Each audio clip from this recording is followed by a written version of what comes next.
Greetings from Charleston, South Carolina. Today we have 5 presenters: Christina Young, Julliana Magalhães, Elizabeth Roberds, Sarah Hodierne, and me, Bre'Ana Wilson. We are all former or current employees of Charleston County Public Library and are so excited to share our experience of how we went from physical to virtual, how we made Otrantocon pandemic friendly. As you may have guessed, Otrantocon is a Comic-Con style event, and in the past, the community came and enjoyed the in-person festivities. They were impressed by the creativity of the games and delighted with the vendor opportunities. We are always sure to keep Otrantocon interesting by providing an agenda that requires plenty of movement and brain teasers.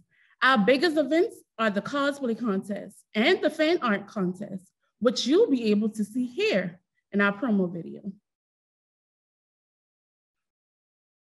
Are you bored?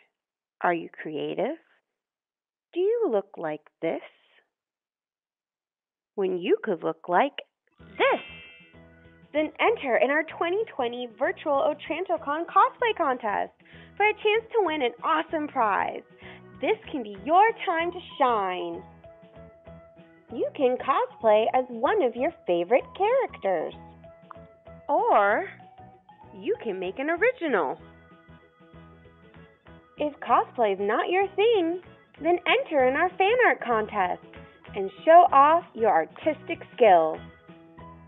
For more information on rules and regulations, check out the Otrantocon Facebook group. See you July 25th.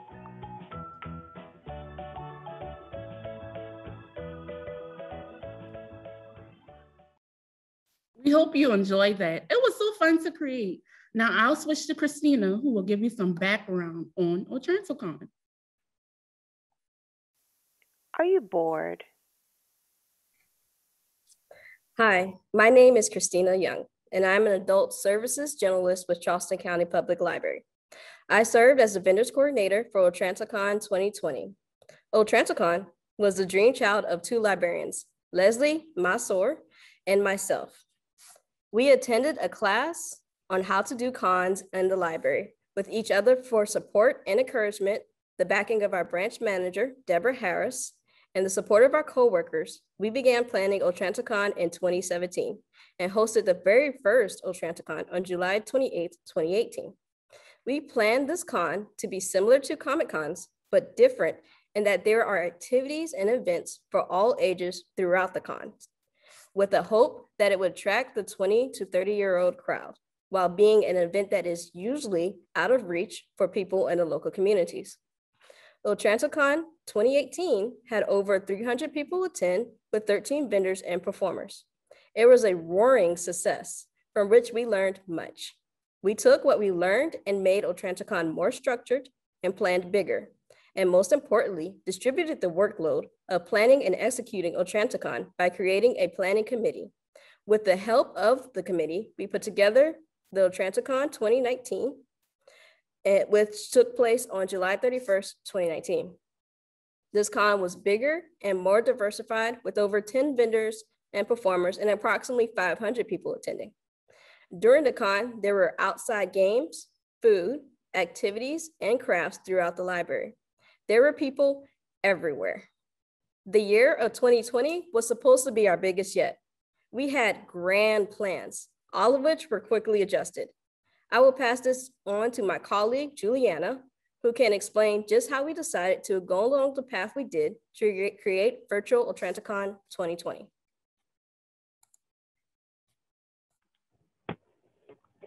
Hi, my name is Julliana Magalhães. I'm a formal circulation generalist with CCPL, and currently I work with the York County Library at the Clover branch. I worked with Otrantocon from the beginning, starting with organizing crafts and then becoming one of the coordinators with Christina. In 2020, I was in charge of our advertising and social media presence. So after the first month of the shutdown, we figured we should go ahead and get started on deciding how to make Otrantocon virtual.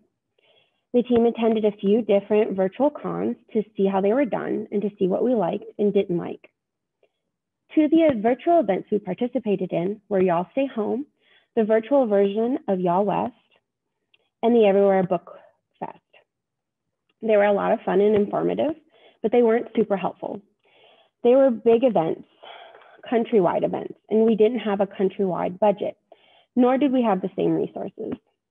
We needed a platform that was low cost, preferably free, with a low learning curve, and that was easy to access for our patrons. Also, we didn't want to make patrons go to multiple different medias to participate in Otrantocon, which both Y'all Stay Home and the Everywhere Book Fest had participants do. And while this was a great use of multiple platforms, it was a little distracting, and we knew our patrons wouldn't enjoy that. We wanted a one-stop shop. Luckily, while we were looking at platforms, CCPL had already started using Discord for book clubs and other programs. So when it was decided that Otrantocon would definitely be virtual, we were asked to see if Discord would work. Discord definitely fit our needs. It had a small learning curve if you were just logging in. The curve was a little bigger if you were setting up the server, but it wasn't too bad. It didn't require patrons to create accounts, only usernames, which we were able to restrict anything inappropriate. It didn't cost anything extra since it was already being used, and it offered bots, which I'll explain more about later. The biggest plus about Discord was its organization. Its structure already lent itself to the way we organize Otrantocon. You'd create a server, which in this case would be Otrantocon, and within that server, you would create categories, which would be the same categories we already use to organize our events.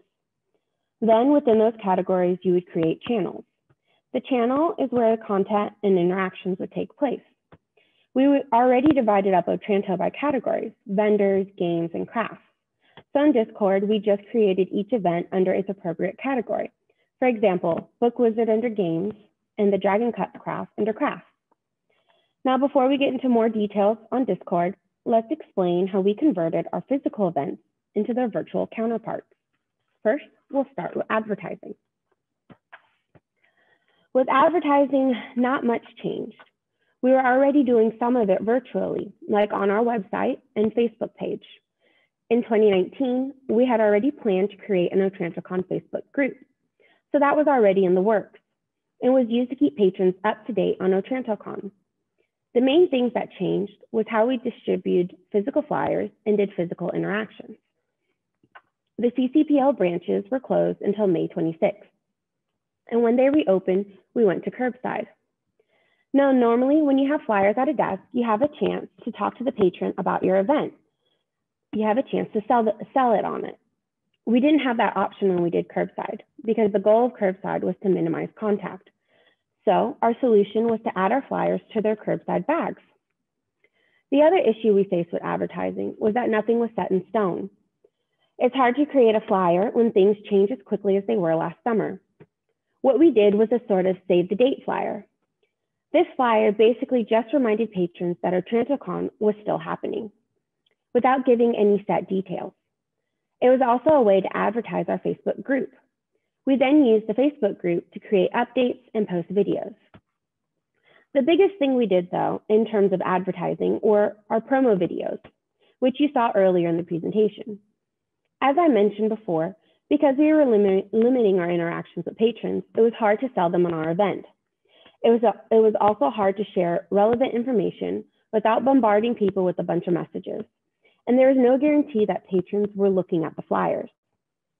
So we created the promo videos instead. These acted as both commercials for our events, as well as a source of information. They covered what to expect and what you needed to participate. They were also a lot of fun to make. But we weren't the only ones making videos. Our vendors did as well, which Christina will go over in the next section.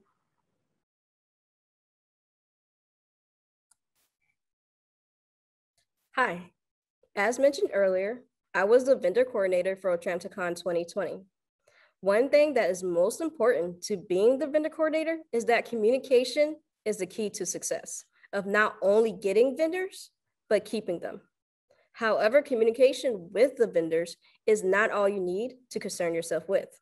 Communication with and to your committee members about the status of various vendors is a must. Why? Because they are your sounding board that helps to keep you focused and sane. Yes, I mean sane. Unlike the other positions in the committee, this one requires one to interact with people you may have never met in person, and oftentimes will not meet in person until the day of the con, or in the case of 2020, will never meet in person.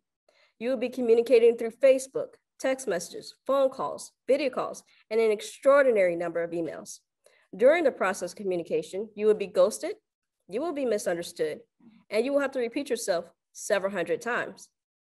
You will reach out only to hear the words no, not right now, if only you contacted me sooner, and how much are you paying? Yet you will also have moments of, yes, I would love to do your con. What do you need from me? Treasure those moments. As I said earlier, communication between yourself and the vendor is not the only important part of communication. In this role, you serve as the liaison between vendors and library management. This comes with the rated responsibility of filtering information so that it makes sense and is not overwhelming, but also keeps the vendors up to date. In addition to relaying information as the liaison, it will be your job to advocate for the vendors and performers to library management. Advocating can mean going all the way to the library board with a proposal to change the way that vendors' proceeds are handled, to pointing out that vendors need more time to finish creating a video. When vendors reach out saying they need help, it is your job to provide support and encouragement, to be hands-on, but not too hands-on. You must find a balance that leads you right back to communication. You have to be consistently communicating on whatever platform they have chosen to communicate on. Be flexible and adaptable to change. Okay with no, and absolutely ecstatic with yes. So to recap, patience is a must, capability to deal with extreme uncertainty is another, and being willing to advocate on behalf of your vendors is crucial, all of which boils down to communication. Now that the key factor in being a vendor coordinator has been discussed, let's talk about how the vendors transition from physical to virtual. In the process of looking for vendors for Otrantocon, I ended up contacting over 33 vendors. I reached out to them through Facebook, Instagram, Twitter, personal websites, emails, and in some cases over the phone. Some we found by attending other local cons before COVID-19 to locate local talent that was interested in cons. I highly recommend attending local cons, artist alleys, community events to find and bring in local talent. Before contacting vendors again, make sure to research them to ensure that they are indeed a good fit for your event. Upon establishing further contact, be upfront about the age groups attending the event and the rules and regulations associated with working with your organization. As COVID-19 was an unexpected event and Otrantocon was made virtual, this greatly affected the vendors. They now had to submit a video and had little over a month to do so. Not all vendors are willing to submit videos. Many let me know that this wasn't a commitment they could make. For others who couldn't attend the event nor submit a video but wanted to still participate, they did so by providing donations. These donations were used not only for the cosplay contest, but also as a giveaway prizes. They range from soaps and stickers to books and a bag of name brand goodies. During the con, the videos that vendors sent in were released on a schedule. In the time before and after the release of their videos, vendors actively participated by engaging attendees in conversations on their respective channels through chatting and posting images of their products and themselves to promote, and foster interest in conversations. They were able to do so as they had direct control over their channels. Patrons were encouraged to go to their channels through periodic announcements. We also provided a virtual green room where the vendors had a direct line of communication to committee members to ask questions and to discuss any problems they might be having in privacy. At the end of the con, vendors were sent emails letting them know just how much they were appreciated, that without their help, this event could not have been the success that it was. You want to make sure that your vendors know that they are appreciated. Vendors, and indeed people in general, will come back to an event that they remember being treated well at. Many vendors factor that in when considering whether or not to attend an event where sales may not be so very high. We have had vendors state point blank that they didn't make or sell much, but they were willing to come back because they had fun and made new connections. All of which comes back to communication. So with the vendors aspect covered, Elizabeth will take over and explain about our crafts for the attendees.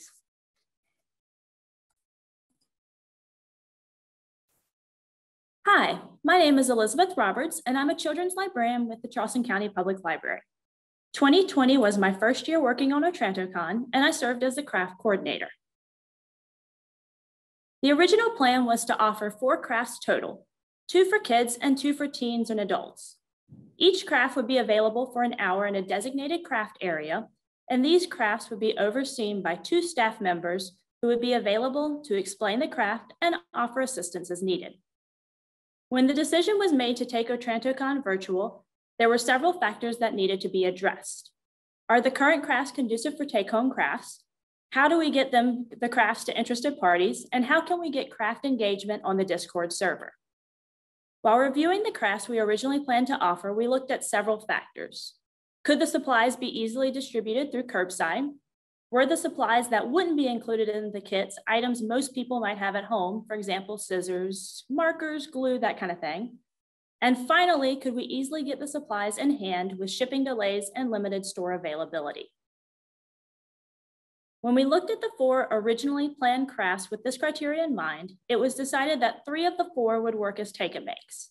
We scrapped the 4th craft idea and did more research and decided on a replacement craft. Once the crafts were finalized, we purchased the necessary supplies and assembled take-and-make craft kits. We assembled 50 kits for each craft, so 200 kits total. The next matter to address was the distribution of the Otrantocon crafts to interested individuals. We wanted these crafts to stay separate from the regular take-and-makes and to make certain to get them into the hands of people who would attend the event. So we settled on a 2-fold distribution plan. We created a separate promotional video advertising the Otrantocon crafts with instructions to call the branch to arrange for pickup. When pickup was arranged, we would pull the desired number of crafts for each age group and schedule them for a curbside appointment. Our second plan was to take requests for craft pickup in Discord. During the craft session, those who watched the videos and expressed interest in the crafts were able to make arrangements to pick up the take-and-makes through curbside service. We immediately pulled the crafts and set them aside with the customer's name and information on them. The last factor that needed to be addressed was how to get engagement during the craft sessions on Discord. While instructions for each craft were included in the kits, video tutorials that gave additional information were released on our Discord server. In addition to taking hold requests for the crafts, I was also available to answer any questions attendees had. Lastly, to encourage engagement from those who had picked up their craft kits prior to the event, we included instructions on how to submit pictures of their finished crafts on Discord. My biggest takeaway, which probably goes without saying, is to remain flexible. While we had the 2-fold plan for distributing crafts, our hope had been that the majority of the crafts would be handed out before the event. While this would have been better for getting participation and sharing during the event, due to the level of interaction we were able to have with those who attended virtually, I think the crafts reserved during Otrantocon were more appreciated. And if I were able to do one thing differently, I would provide instructions for how attendees could submit pictures of their finished craft after the event. I was so focused on getting engagement during the event that I didn't think about providing an opportunity for those who picked up their take-and-makes afterwards to share their finished projects. In addition to the crafts we provided, we also did games, which I'll turn over to Sarah to cover. Hi there, my name is Sarah Hodierne, and I'm a technology librarian with Charleston County Public Library. 2020 was my first year working on Otrantocon, which I served as the virtual games coordinator. At the past Otrantocons, participants got to enjoy both indoor and outdoor games and activities. And so while they couldn't come enjoy our already made games, the idea was that they could make their own. My main objective with creating our virtual games was to inspire our participants to take everyday objects they already had at home and to turn them into games. I wanted these objects to be accessible and convenient, and not created out of something that they would need to special order. I also offered alternatives of the materials I ended up using to make the games out of to try to inspire participants to see the potential of everyday items they already had around their homes. And we created 3 games, which you can see here: the Fairy Ring Toss, Stormtrooper Takedown, and Shield Standoff. We created separate videos that showed attendees how to create these games, and then one video where we demonstrated how to play the games. We also had several day of the event activities for attendees to do to encourage participation on the Discord server. We had a Harry Potter scavenger hunt that was a series of riddles that we released one at a time. These riddles were clues for everyday objects, like toothpaste, a coffee cup, a backpack, and so on. Participants would solve the riddle and then race to submit a picture of that object they found at home. This turned out to be one of our most interactive and successful parts of the day on the day of the event, with 45 real-time entries. Our participants got competitive on who could submit an image with the right object the fastest, and the person with the most correct answers won a prize. The Dragon Egg Hunt was designed in mind to encourage participants to watch all of our videos. In our videos, we hid dragon eggs in the background, and you can see an example of one that we made here. And participants were then asked to keep track of the number of dragon eggs that they noticed over the course of the day. If they got the right answer, they would also be entered in to win a prize for this. The Book Wizard was created in mind with Reader's Advisory. I'm sure everyone is familiar with BuzzFeed-style quizzes where you answer seemingly random questions and then you get your results. We created a Book Wizard to give you a title suggestion using BuzzFeed's platform. All answers also had the link to the ebook and audiobook that were available for patrons to check out. And BuzzFeed has a built-in statistics tracker, and the quiz was taken 88 times by participants. None of our videos for both the crafts and the games would have been as successful without our decorations. My colleague Bre'Ana will go over how she created our virtual decor. Hi, I'm Bre'Ana. I have been an active member of the Otrantocon Planning Committee since 2018 and look forward to more Otrantocons in the future, whether it's virtual or physical. As a part of the circulation department, it is always fun to help with programming, especially programming for all ages. I love the complete process of taking an idea and turning it into fruition, whether it's virtual or physical.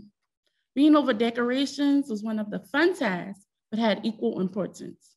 The decor kept the participants' interest, especially through the transitional periods. Things that we kept in mind when creating the physical decorations were to make sure that they were large enough to recognize and were theme related. The picture of the display case was from the year the theme was Mario versus Pokemon. I decided to create a replica of the Super Mario Bros. Piranha Plant Hideaway. I took the adults down memory lane and projected conversations with the kids and teens about their favorite characters. The 3D comic city was especially a hit. The families enjoyed taking pictures in front of the city and loved meeting the unforgettable Black Panther. The only concept that really changed with the virtual decorations was the fact that we needed less. We went from decorating the entire branch to decorating one area where the filming took place. It was less work. Although we did run into some issues where we had to keep taking down the decorations because the space was needed by other library staff. Creating large decorations for the virtual con was definitely a team effort, especially because we were in quarantine with limited supplies. Decorations should always be budget friendly and sized appropriately. For the year 2020, we had to adapt decorations for filming. My colleague Sarah will go into detail about how this was accomplished. We filmed a total of 13 videos in-house for the event, 11 for the day of, and 2 that were released ahead of time as promotional videos. These videos were for how to create the games and crafts, balloon twisting, and our welcome and introduction video. The vendors, as described earlier, created their own videos, with the exception of our staff member, Lindsay, who does balloon twisting. These videos ended up ranging in length from 1 minute to no more than 10 minutes. Our filming equipment setup included an iPhone and phone tripod that had a Bluetooth remote. We recorded the videos in 4K and then exported the videos in 1080 pixels, which is what most high quality internet videos are in.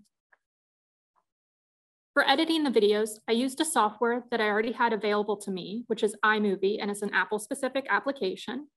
It worked really well for editing these videos. You can see an example here of what the software looks like while editing one. Most of the editing for these videos was to combine video clips, add transitions, time lapses, as well as background music. The example I have here for the balloon twisting demonstration also includes text on screen so that viewers could identify the balloon twist she was utilizing. For branding purposes, in every video, I added our themed Otrantocon logo for the year, as well as CCPL's logo. Time management with video filming and editing is one of my biggest takeaways. Filming requires a lot more time than the video length will end up being, and video editing focuses on a lot of detailed work in order to create the bigger picture. All videos, including vendor-created videos, were submitted to our communications department for final approval and any edits that would make the videos ready for publishing on the day of the event. Julliana will now discuss how Otrantocon came together on the day of the event.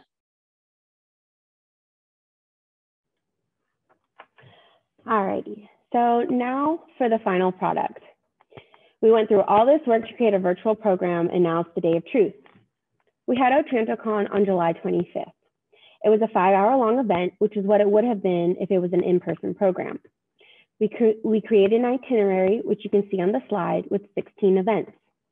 We also had giveaways, which I'll explain how we did later, and we had 5 vendors who logged in from home. We had a total of 54 participants, which wasn't as big as our usual Otrantocons, which have on average had about 300 to 500 people. But with the short turnaround to turn this event virtual and to reach people, I feel like it was a good number. 2 of our bigger events were the Cosplay Contest and the Fan Art Contest, which I'm sure you're wondering how we did virtually. For that, we created a promo video announcing that we were still doing both contests and how to enter. We had participants either photograph themselves or their art with a sign that said Otrantocon 2020 and submit them through a Google form. They had until the day before Otrantocon to do this. We then had staff vote on their favorites on the day of the event.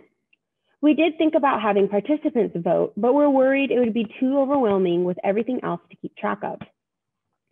We did display the submissions on Discord though, so everyone can see and participants could show off. The prizes for these events were a combination of gift cards and vendor donations. The grand prize for the Cosplay Contest was the Kindle Fire, which we were very excited about since it was the biggest prize we've ever been able to offer since starting Otrantocon. Now let's take a look at our Discord server. As you can see here, this is the landing page that participants saw once they logged on to the server. It had a welcome video welcoming participants and explaining the event, as well as a copy of the itinerary. A side note, Discord doesn't allow you to attach a file that is bigger than 8 megabytes, which was a drawback on posting videos since we didn't want to make participants leave Discord to view content. But luckily, if you post a video link, Discord will display the video below the link and you can watch it without having to leave the server. So all of our videos were hosted on YouTube, and we then added the link in Discord. This allowed participants to enjoy the videos without leaving Discord. Now let's go over the structure of the event. Like I said earlier, we already divided Otrantocon by categories. So organizing it in Discord was pretty simple. We created 8 categories, 6 for the public, a private one for vendors, and another private one for moderators, which were the CCPL staff. Within those categories were the channels with the actual content.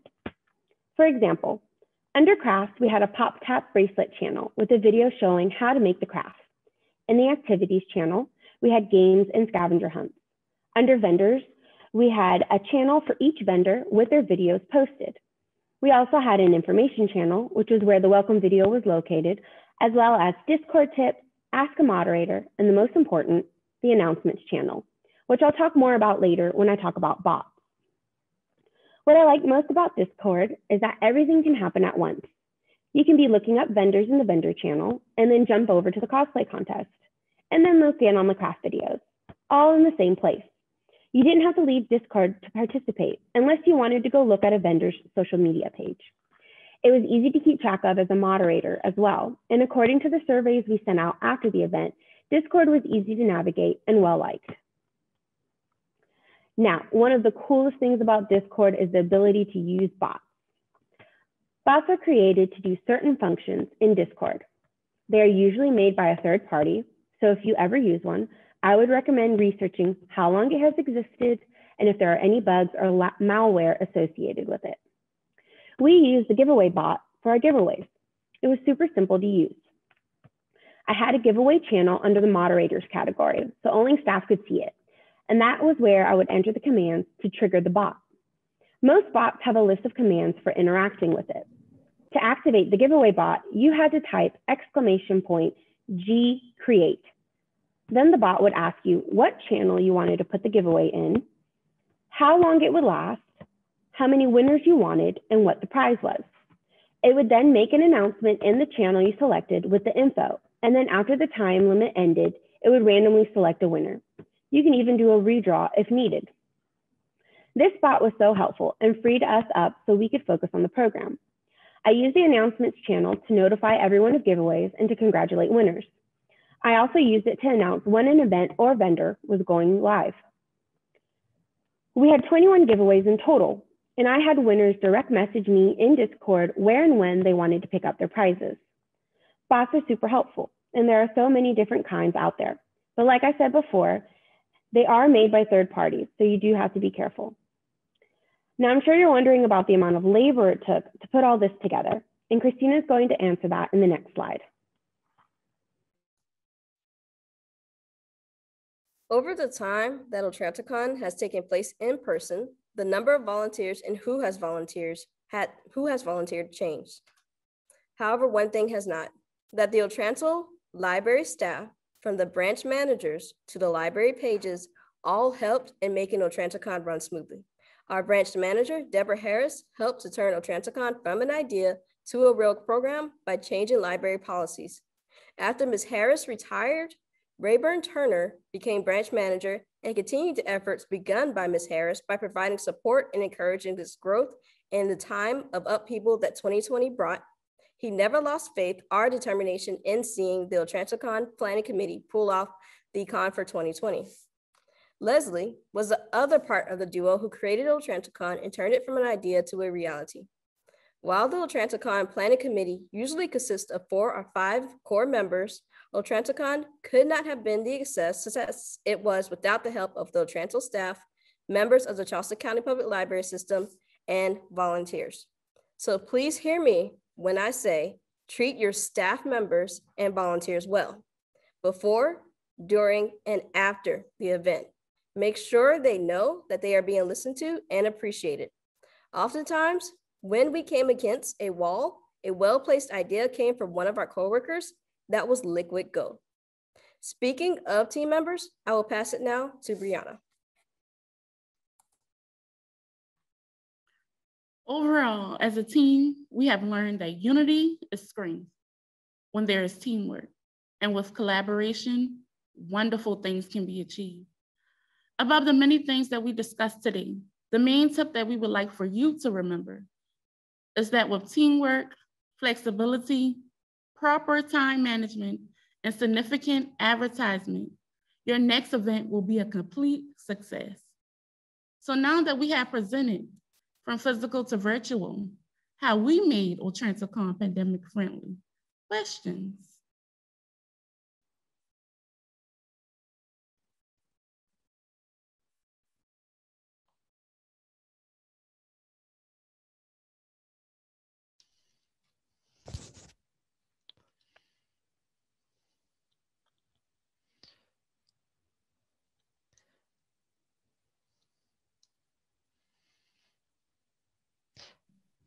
There's a question in the chat. If you have any materials or plans that you could share with the group. Like the planning materials or templates or whatever. Other questions? So we can share materials if you would like them. We do have a next slide, which has our contact information. You can just shoot any of us an email in whatever category you're interested in learning more about, and we can send you more information. Excellent, thank you. A question, did you have any patrons who weren't familiar with Discord prior to the event, and was it hard getting them to join? So we did plan for that, people that weren't familiar with Discord. So what we did was on this server, we had an area with tips on certain things. And then in our Facebook group, we gave instructions on how to join. So the joining part was pretty simple. And then we ensured that there were instructions on Discord itself on how to like change names, go to different channels and so on. Fantastic. Did you consider having a trivia? We're planning a superhero trivia and we'd love any advice. I'll answer that since I was in charge of games.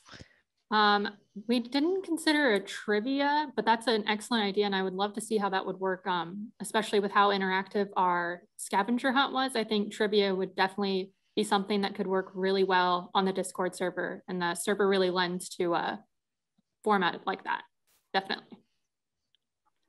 I will add on that our physical Otrantocons, leading up to the event, we would have like in the branch, like a trivia where they could enter in their answers for a piece of candy. Cool. Question, did you put out a call for vendors or did you research and find them? So we have not done a call for vendors in any of our Otrantocons. We always went out and found them, and we usually had some repeat vendors that would come in.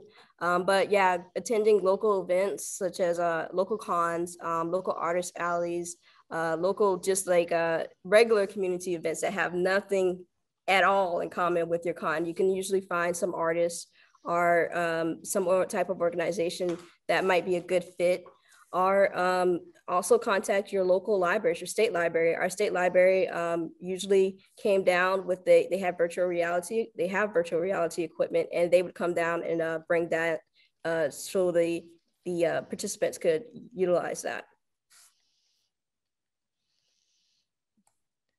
And it sounds like the quizzes went really well. Could you talk a little more about that? Yeah, I'll talk about the quizzes a little more. Specifically with the BuzzFeed one, it was actually really easy to create once I chose to do BuzzFeed. I looked for some other options that were outside of BuzzFeed because I wasn't sure how that was going to work with utilizing that, because that was one of the areas where patrons did have to leave the Discord server and click on a link. But in the BuzzFeed quizzes, I had both like at the top and bottom, and I think somewhere in the middle, where if you clicked a link, it would take you back to the Discord server. So that was really nice to be able to include. And if you can just create a free account and you'll go through the steps of creating the quiz, and you just choose pictures to go with the selections that the patrons are choosing. And then the answer box or the result that you get gives you plenty of space to include links to your catalog if that's what you're wanting to include, how we included the link for them to be able to check out the item. Cool. Love your craft ideas. What was your success in getting photos of the completed crafts from customers? I don't think we actually had anyone who submitted any of the crafts during the event. However, the Charleston County Library has had a lot of people who have shared some of their the take and makes that we've been doing throughout curbside, as well as once we've opened up. They've shared a lot of those through our social media, which is where I realized and how I came to realize that I probably should have encouraged people to do that with our Otrantocon crafts as well. Cool. We have a mention in the chat of the Games and Gaming Roundtable of ALA. Lots of resources there for virtual games and gaming with the link here in the chat. Thank you for providing that. A question about the scavenger hunt. Was there any issue with multiple people responding at the same time with the answers? And how did you choose who actually had the right answer? So yeah, we had multiple people that submitted the same answer at the same time. It really got really competitive on who could do it the fastest. Some people didn't get the correct answer a few times. So we tallied up who got the most correct answers, and that's how we chose the winner of the prize for that. But yeah, very competitive, and it was fun to see everyone submit the answers at the same time. So it was the number of correct answers that won that prize. Cool. With the vendors and sponsors who donated money or prizes, how did you acknowledge those donations during the program? Did you have like sponsor levels or that sort of thing? No, we didn't have any sponsor levels. What we did do is we always made sure that their names and logos and links back to their social medias, our websites, our shops were prominent and readily clickable and findable. When we did an interview, we made sure to name those who participated and who also did donations. And when we gave our, we're offering donations up as prizes and gifts, we made sure to say this donation was donated to us by so-and-so for such and things like that. We just made sure always to try and promote that organization or company. Now, to clarify, was it donations of money or was it donations of like prizes, items, services from these sponsors? We didn't get any money donated. It was always some items. So like a bag of Nintendo goodies, or it could have been some books by a author who's into creating his own games, or soaps and dice bags from a local artisan who creates those items herself. It was always things. We didn't do any donations of money for our prizes that were money they were provided through our budget. So cool, and great that local vendors could be involved in the program. That's fantastic. What other questions do we have? I'm not seeing anything more in the chat. Is there anything anyone would like to ask? Could you maybe move the slide ahead so we can see your contact information and get everybody's names on the screen there again?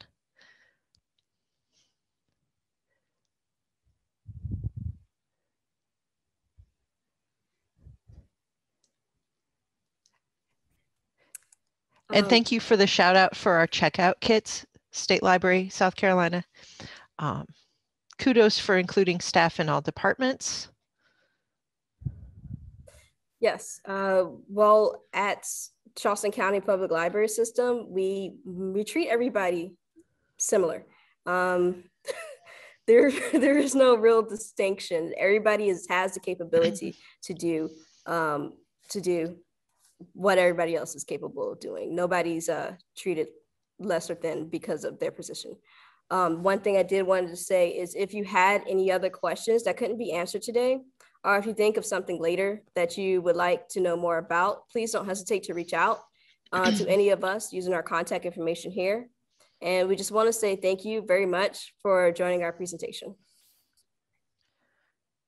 Thank you for presenting. Oh, we do have a question. Why did you choose Discord as a platform? How did you come to that decision? So Discord, we were already using as a system for book talks and so on. And so we were asked to look at it and see if it would work. And the team, we each downloaded it from home and kind of played around with it. And we all just really liked how easy it was to use. We liked that you didn't have to make an account to participate. You could just, and you didn't even have to download it. You could just log in on a browser. And that kind of led us to saying, okay, this could work. So you say you've used Discord before, and how are you using it for other programs, book clubs, that sort of thing? And had you had any technical difficulties the day of the event, or did it go smooth? I know that adult services and teen services have been using Discord for book talks. I believe they're using the text and the audio features. I wasn't part of planning those, so I'm not quite sure 100% what the details are. And technical difficulties, I don't think we really had any on the day of event. We were kind of really obsessed with trying to make sure nothing would go wrong. We had a lot of backup computers at the ready in case something wasn't working out. We had a couple of staff sit down with us as moderators so that they could be there to answer questions and so on. And we really were on top of addressing any issues that anybody had. And we had people call the branch if they couldn't even get onto Discord, they could just call Otranto and someone was there to answer the phone and to answer questions. Great, sounds like it went fantastic. Other questions? Lots of great ideas. Thank you so much.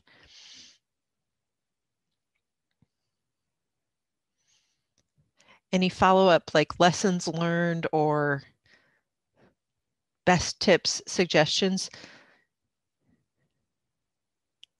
So for vendors, I would say lesson learned is to just be just have more communication. I know I said already that communication is very important, and it is, because it seems as much as you communicate, there's just so much more information that you maybe could have communicated differently, or maybe if you had reached out sooner, or maybe if you had reached out about this, or maybe suggested that, maybe things would have turned out differently.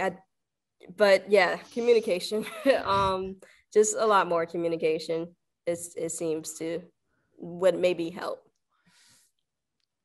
That's one thing that I would recommend. And also I did like the idea of maybe inviting vendors in. So maybe that's something we can look at into the future. Nice. Any other presenters like to add to that? Yeah, I would, my recommendation would be proactive. We kind of knew even before they told us that we probably would have to go virtual, and we're already looking up ideas. And we always made sure we were in contact with each other. For a physical event, we usually start in December, the planning process for an event that happens in July. And so luckily by then we already had the framework of how the event was going to go. So we were able to do a quick turnaround to turn it virtual, and we stayed in contact with each other. We would meet once a week to work on this. So I would just say good time management, be proactive, and like Christina has said, good communication with your team.